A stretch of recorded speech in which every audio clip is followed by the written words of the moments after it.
Há muitos anos, aparecia no mar de One Piece uma tripulação notável, a qual nenhuma outra talvez jamais poderá se comparar. Uma tripulação que causava espanto, terror e fascinação devido ao enorme nível de poder presente entre seus tripulantes. O terror dos mares era a tripulação que chamamos de os Rocks, e à frente deles estava aquele que não queria ser meramente o rei dos piratas, mas sim o rei do mundo. Seu sorriso até agora tem se mostrado maligno, e a própria marinha, assim como o governo mundial, procuram até hoje ocultar esse mistério das pessoas da presente era. Um feroz capitão que aterrorizou os mares de sua época, chamado Rox de Xebec. Algumas pessoas têm teorizado que, na verdade, o Rox de Xebec ainda está vivo e que talvez até mesmo possa voltar para a obra. Analisando algumas pistas, eu consegui juntar várias peças que faltavam nesse quebra-cabeça e lançar luz sobre vários mistérios em torno desse personagem icônico. Quer saber o que eu descobri? Então se liga que o Grifo vai falar.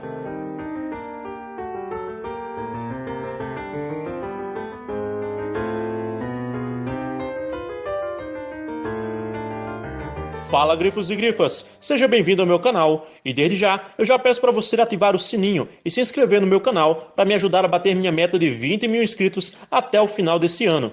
Eu tenho estudado muito, mas muito mesmo, para produzir esse material para vocês. Então, por favor, se inscreve, deixe seu like, comenta aqui embaixo, porque é uma forma de eu me motivar e continuar produzindo vídeos assim para vocês. É uma forma de saber que vocês estão gostando do material que eu estou produzindo. Tá joia?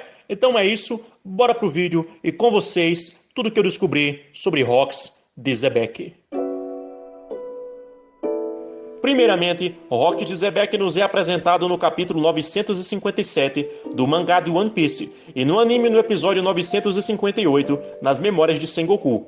Há 40 anos, Rox parecia ter sido um humano com proporções normais, embora parecesse estar a cerca da metade da altura dos seus imensamente grandes, embora não de tamanho gigantesco, companheiros de tripulação. Ele tinha o cabelo comprido, que estava preso em mechas grudadas em todas as direções, e parecia usar um casaco náutico como aquele de Gold Roger. Com base nas histórias de suas façanhas, Rox parecia ser um homem incrivelmente cruel e ambicioso, não se importando com quem ele atacava, desde que conseguisse ganhar poder para si mesmo, e levando sua equipe a destruir quem interferisse em suas ambições. Ele também era bastante destemido e implacavelmente indiscriminado, pois não tinha nenhum problema em atacar nobres mundiais ou seus escravos, se isso se adequasse aos seus desejos. O sonho de Rox era tornar-se o rei do mundo, e ele atacou muitos locais e deixou a destruição em massa no seu rastro para afirmar o seu domínio.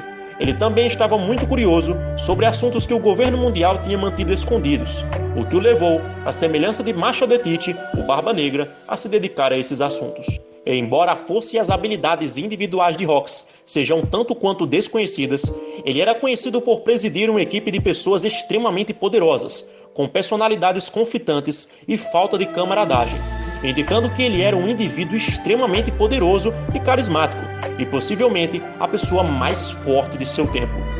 Muitas destas pessoas continuaram a fazer um nome para si próprias, e 3 delas se tornariam Yonkou. Ele era considerado o mais formidável rival do rei dos piratas Gold Roger, ainda mais do que o seu subordinado Barba Branca viria a ser, o que já nos mostra como provavelmente ele era absurdamente poderoso, e foi preciso a força combinada de Roger e Monkey D. Garp para finalmente derrotar Rox. Sua derrota foi também o que fez com que Garp se tornasse uma lenda e fosse conhecido como o herói da marinha, mostrando o quanto ele era considerado uma ameaça pelo governo mundial. E o fato de ser insano, o seu nível de poder é reforçado pelo fato de Kaido achar que Xebec seria uma das poucas pessoas capazes de enfrentá-lo em combate. Ele também era um homem muito inteligente e conhecedor, pois estudou muitos assuntos considerados tabu e foi capaz de desvendar muitos dos segredos do governo mundial, o que levou o governo a decidir apagar o seu nome da história. Há mais de 40 anos, Rox e vários outros piratas chegaram à ilha de Hashinozu para se encontrarem e procurarem um caminho para a fama e a fortuna. Como resultado do encontro, Rox tomou conta desse grupo, que se intitulava de Piratas Rox, e os conduziu por um caminho de destruição com o objetivo de dominar o mundo. Há 38 anos antes do presente, Rox liderou sua tripulação em uma missão que colocou em perigo os nobres mundiais e seus escravos em uma ilha chamada de God Valley. Lá, os piratas Rox foram atacados por uma união bem provável entre Monkey D. Garp e Gold Roger, que tinham formado uma aliança. Seguiu-se uma enorme batalha que resultou na dissolução da tripulação. De acordo com Sengoku, Rox não está mais vivo. Muitos dos subordinados de Rox se tornariam piratas extremamente notáveis, particularmente Edward Newgate, Charlotte Lily e Kaido, que se tornariam 3 dos Yonkou que governam sobre o Novo Mundo. Entre os outros membros, temos Shiki, o Leão Dourado, que se tornou um pirata infame, que colidiu com os piratas do Roger várias vezes e se tornou o primeiro prisioneiro a escapar de Impel Down. E também temos o Capitão John, que reuniu um tesouro lendário. O lugar de Rox na história foi consideravelmente diminuído nas décadas desde sua morte, como muitos marinheiros mais jovens, não sabendo quem ele é, sendo evidência disso. Segundo Sengoku, essa falta de conhecimento sobre ele se deve principalmente à intervenção do governo mundial, pois seu caminho o levou a se envolver em assuntos que eles proíbem. Além disso, devido à falta geral de camaradagem dentro dos piratas Rox, a maioria dos subordinados do passado não estão inclinados a falar do seu tempo navegando como uma tripulação. Vamos agora para alguns fatos curiosos. Sabemos que o Oda costuma colocar várias pistas e características dos personagens em seus nomes, e o nome Rox de Zebek talvez tenha se baseado no pirata que residiu no Brasil, chamado Roque Brasiliano. O Roque Brasiliano, ou Roque Brasileiro, isso mesmo que você ouviu, foi um pirata e corsário que alguns historiadores afirmam ser um holandês, nascido em Groninga e criado em Pernambuco. Beberrão e dissoluto, Brasiliano ameaçava balear qualquer um que não aceitasse um convite para beber com ele. Certa vez, queimou 2 fazendeiros espanhóis que se recusaram a entregar-lhe seus porcos. Tinha um ódio especial a seus prisioneiros espanhóis e os tratava de maneira bárbara, submetendo-os aos piores suplícios, como desmembrando-os ou assando-os vivos sobre uma fogueira. Talvez isso se harmonize com o caráter agressivo e usurpador de Rox do Zebek, e daí a referência ao rock brasiliano. Mas há mais um fato aqui que é digno de nota que eu não vi ninguém na internet comentando sobre. Mas antes, deixa eu falar algo. Como nós sabemos, muitos piratas do mundo de One Piece são baseados em piratas que realmente existiram no mundo real.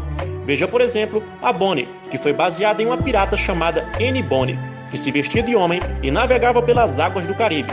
Dizem que ela, inclusive, tinha comportamentos bem diferentes do que era considerado em sua época como traços típicos do sexo frágil. Bonnie, em One Piece, embora não pareça com um homem em sua aparência, tem uma forma de comer bem semelhante aos rudes piratas e bem diferente da Nami e da Robin. Fora que nós não podemos confiar em sua aparência, uma vez que ela muito provavelmente não tem a idade que aparenta, graças aos poderes de sua fruta. Isso sem contar que entre os personagens que compõem a pior geração, ela é a única mulher, o que é bem engraçado se lembrarmos de que a personagem que a inspirou era nada mais, nada menos que uma mulher pirata no meio de um bando incontável de homens navegadores. Temos também o exemplo de Gold Roger, que foi baseado muito provavelmente em um pirata chamado Olivier Levasseur, um pirata francês que deixou um criptograma antes de sua execução, afirmando que aquele que pudesse decifrá-lo seria levado à riqueza pirata acumulada. Pode dizer-se que esse era o One Piece do mundo real. E também Machel de Tite, o Barba Negra, que foi baseado no próprio Barba Negra, que todo mundo já ouviu falar.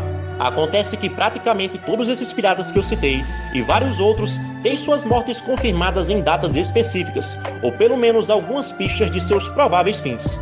Barba Negra, morto em 22 de novembro de 1718, em uma batalha contra os marinheiros.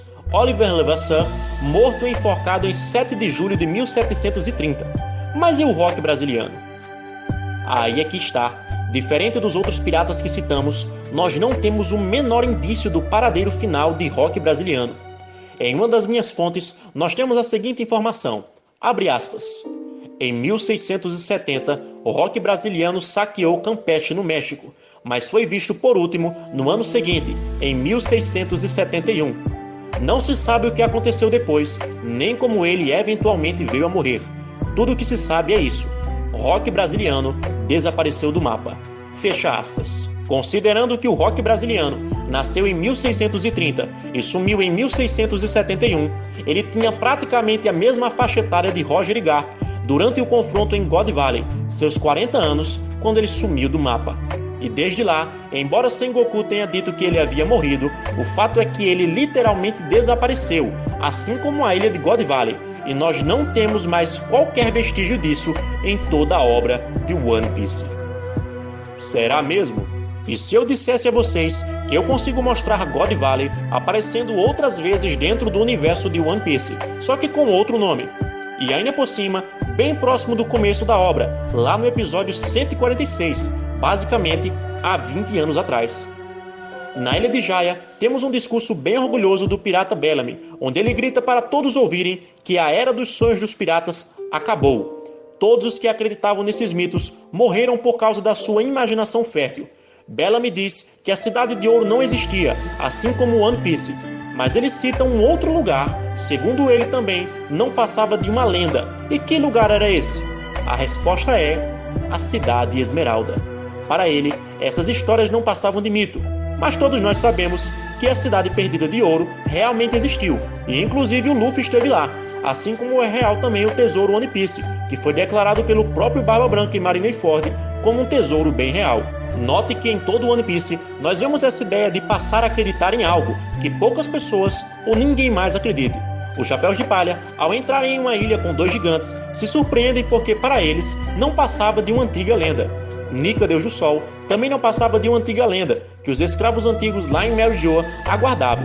E hoje nós sabemos que não é só algo real, como também reflete os fatos e histórias que ocorreram há 900 anos no século perdido. Não seria então a Cidade Esmeralda uma história real? Será que Oda jogaria aleatoriamente o nome dessa cidade numa conversa que engloba no contexto o próprio tesouro One Piece? Eu acho que não. Outro ponto legal é que no anime somos apresentados a uma personagem criança, chamada de Soran, lá em Tequila Wolf, lugar onde Robin foi enviada por Kuma, durante o time skip. Soran é uma escrava de Tequila Wolf, que faz desenhos brilhantes, bem impressionantes e muito familiares. Esses aqui são alguns dos desenhos que ela fez. Se olhar para eles, veremos alguns lugares que aparecem no futuro da série, e são muito parecidos com os locais reais. Mas além desses desenhos, Soran fez outro desenho, um desenho bem singular. Note que parece uma cidade feita de esmeraldas. Bom, então a Cidade Esmeralda seria uma metrópole lendária, mencionada pelo próprio Bellamy durante o seu discurso sobre os sonhos que acabaram. E ao lado da Cidade de Ouro e o grande tesouro do One Piece, ele descartou todos eles como sendo pura fantasia. Isso foi há muito tempo antes do arco de Skypiea. A Cidade Esmeralda que Bellamy deve ter citado nesta frase deve fazer referência à Cidade Esmeralda do famoso romance infantil O Fantástico Mágico de Oz. Isso mesmo, assim como nós temos referência a Alice no País das Maravilhas em Holy Cake, também temos uma referência ao Mágico de Oz nesse balão do diálogo entre Luffy e Bellamy. Bom, talvez agora sabemos porque há 38 anos atrás, os piratas Rocks atacaram vários nobres do mundo, junto com seus escravos, em uma ilha conhecida como Vale dos Deuses. Garp e Roger trabalharam juntos para derrotar a tripulação terrível dos Rocks, e este evento no qual supostamente Zebek perdeu a vida é conhecido como o Incidente do Vale dos Deuses. E após esse incidente, a terra de God Valley, o Vale dos Deuses, desapareceu misteriosamente, deixando absolutamente nenhum vestígio de sua existência e não aparecendo mais nos mapas mundiais. O governo mundial conseguiu esconder tudo. Uma coisa que também é notável é que a silhueta do Vale dos Deuses é basicamente idêntica à Cidade Esmeralda do Fantástico Mágico de Oz. Pode olhar e me diz se não é quase igual. God Valley desaparece, e para quem conhece a história de Oz, sabe que para acessar este mundo fantástico, nossa protagonista Dorothy acaba sendo pega por um tornado em sua casa e sendo transportada para o país de Oz. Em One Piece, o Vale dos Deuses também desapareceu, e o que é semelhante a um tornado é capaz de mover ilhas de lugar. Isso mesmo, o Knock-Up Stream, aquele fenômeno que jogou os Xandias para o céu. E isso pode indicar que a Ilha Esmeralda esteja nos céus, em algum lugar no meio das nuvens. Mas também há outra possibilidade.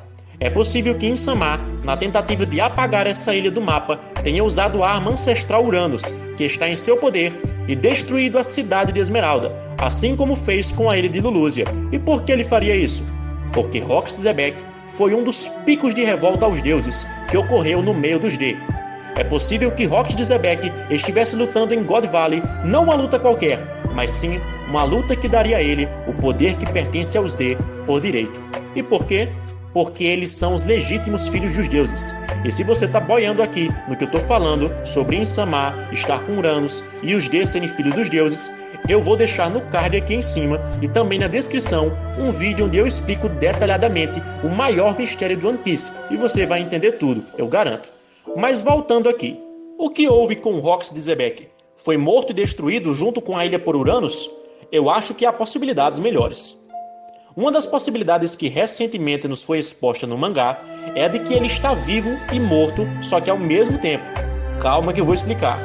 Ao sermos informados que Barba Negra foi para a Amazon Lily, ficamos totalmente abismados porque pensávamos que ele poderia estar atrás de qualquer fruta, menos da de Boa Hancock. Pensamos que ele estivesse atrás da fruta da Big Mom, ou mesmo da fruta do Kaido, mas na de Boa Hancock. E o mais chocante ocorre quando Barba Negra estava segurando a princesa das Amazonas pelo pescoço. Ele diz, abre aspas, eu estive de olho em pegar o seu poder por um bom tempo, fecha aspas. Mas a Boa Hancock responde, abre aspas, é minha beleza que torna esse poder formidável. Se me matar, seus amiguinhos permanecerão como estátuas para sempre. Nem quem herdar meus poderes conseguirá soltá-los. Fecha aspas. Bem, galera, por que o Barba Negra estaria atrás da fruta da Boa Hancock? Pense comigo, o Tite já tem um poder insano.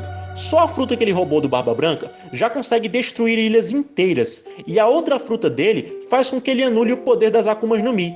E mesmo que ele estivesse atrás de mais força, ele iria atrás de qualquer outra fruta, menos essa. O porquê então ele estava atrás da fruta da Boa Hancock?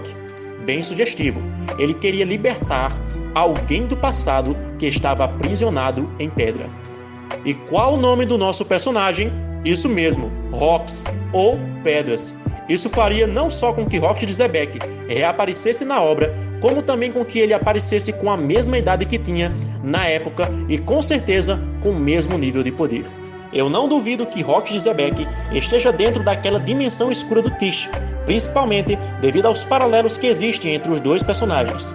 O nome do navio do Barba Negra é Saber de Zebek. A própria ilha que o Barba Negra lutou pela posse é a mesma ilha onde Zebek reuniu sua tripulação.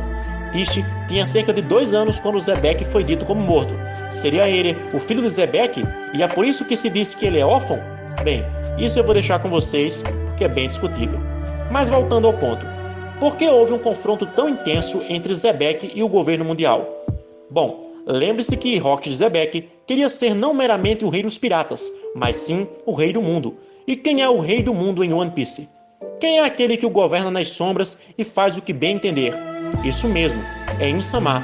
Apenas para reforçar os laços, lembre-se que quando Starry estava participando da Reverie, ele se depara com aquele trono onde Insama se senta, e ele diz o seguinte, aquele que se assentar nesse trono será o rei do mundo. Pessoal, todos nós já sabemos que esse trono pertence a Insama, e nós praticamente só vemos essa expressão rei do mundo aparecendo 2 vezes em todo o One Piece. Uma vez se referindo a Rox de Zebek, aquele que atacou diretamente o governo mundial, indo contra a própria nobreza celestial, e outra com Starry, se referindo ao trono daquele que lidera a cúpula do governo mundial, o rei definitivo de todos os que se intitulam dragões celestiais. Com certeza, isso não é coincidência, pessoal. No capítulo 1062 do mangá de One Piece, nos é mostrado Luffy ativando seu Gear 5, ao ver que uma comida que havia na ilha de Egghead não era comida de verdade, mas sim um holograma de Vegapunk. Só que o mais curioso é a aparência que o Luffy demonstra quando se transforma. Compare essas 2 imagens. Lembre-se que o Oda fez algo bem parecido ao nos mostrar uma imagem de Nika, Deus do Sol, e depois transformar o Luffy num personagem com a mesma silhueta durante a batalha contra Kaido em Wano. Eu não estou querendo dizer com isso que essa era a fruta do Zebek, porque o governo mundial disse que a fruta do Luffy não despertava há séculos. Mas talvez aquele seja o despertar da fruta oposta do Luffy.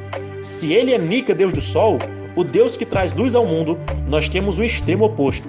Alguém que deseja comandar os mares com as trevas e seu poder da escuridão. É possível que a fruta do Barba Negra seja a mesma fruta que um dia Zebek possuiu, o que seria mais um ponto para as suas incríveis semelhanças. Mas apesar de tudo isso, lembre-se, mesmo um infame pirata com um terrível poder como Zebek, não pode impedir os raios do sol de entrarem nessa era. Nós não estamos vivendo em uma época qualquer, mas sim nos tempos da pior geração, Uma geração onde há piratas que estão dispostos a desafiar os deuses em prol da sua vontade e seu anseio pela verdadeira libertação. Estamos falando dos piratas que trarão o amanhecer ao mundo de One Piece. Estamos falando daqueles que virarão o mundo de cabeça para baixo. Então é isso, meus amigos, eu espero de coração que vocês tenham gostado desse vídeo. Comenta aqui embaixo o que você achou, e se você gostou eu vou deixar uma playlist aqui embaixo com mais vídeos meus de One Piece. Se inscreve no meu canal e ativa o sininho para não perder nenhum vídeo. É isso e até a próxima.